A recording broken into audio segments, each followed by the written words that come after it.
Good morning, 7th class. Today we shall discuss about the global warming. This is our 6th chapter in GK. ये बहुत ही important chapter है बेटे.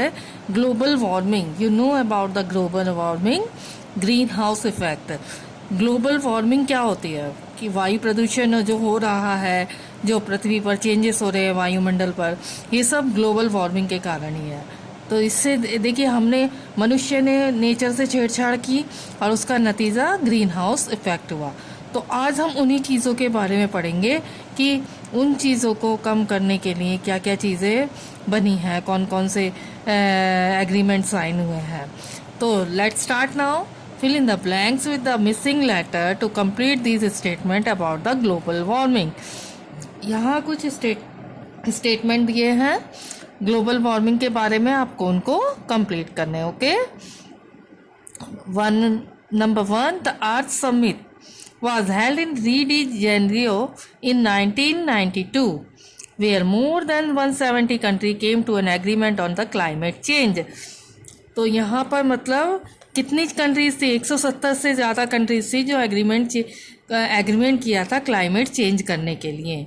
और the earth summit was held in री D Janeiro में. ये 1992 में held हुए थे. Number 2 is one of the result of global warming is rise in sea level due to the melting of polar ice caps. Scientist believe that the island nation of Maldives is in danger of disappearing about 100 years from now. मतलब एक result global warming का क्या है? सी level, पानी का सी level जो बढ़ रहा है. क्यों?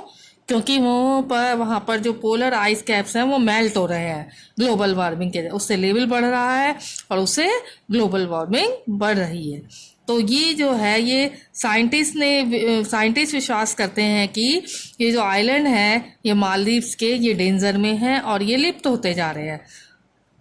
Number 3, as a result of the earth summit the Kyoto protocol an international treaty was sign.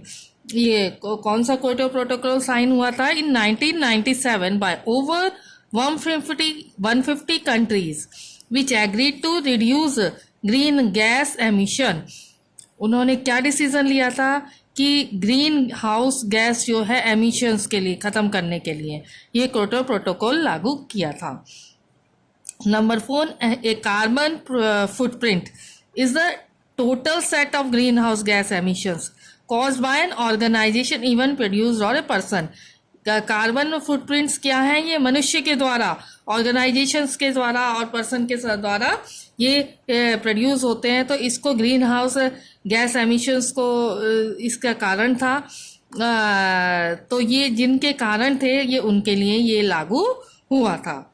Number 5, environmentalist and the USA vice president Al Gore was awarded the Nobel Prize for Peace in 2007 along with the IPCC, a scientific intergovernmental body that operate under the United Nations. तो क्या था? ये vice president थे जो अल गोरा, इनको Nobel prize भी मिला था शांति कायम करने के लिए 2007 में. और ये कहाँ गए? किसके सुपरविजन में? अंडर द यूनाइटेड नेशन के. Number 6 is the Oscar winning documentary बनी थी. ऑस्कर विनिंग डॉक्यूमेंट्री बनी थी an inconvenient truth was Al Gore campaign to educate citizen about the global warming. और किस लिए बनी थी? कि ये जो सिटीजन है, जो नागरिक हैं, उनको एजुकेट करने के लिए ग्लोबल वार्मिंग के बारे में.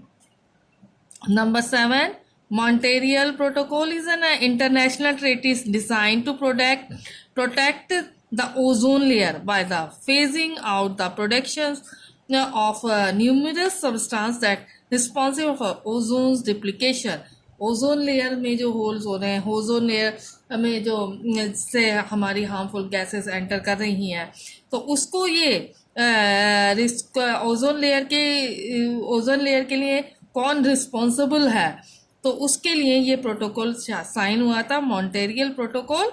ये प्रोटेक्ट टू ओजोन लेयर को प्रोटेक्ट करने के लिए हुआ था.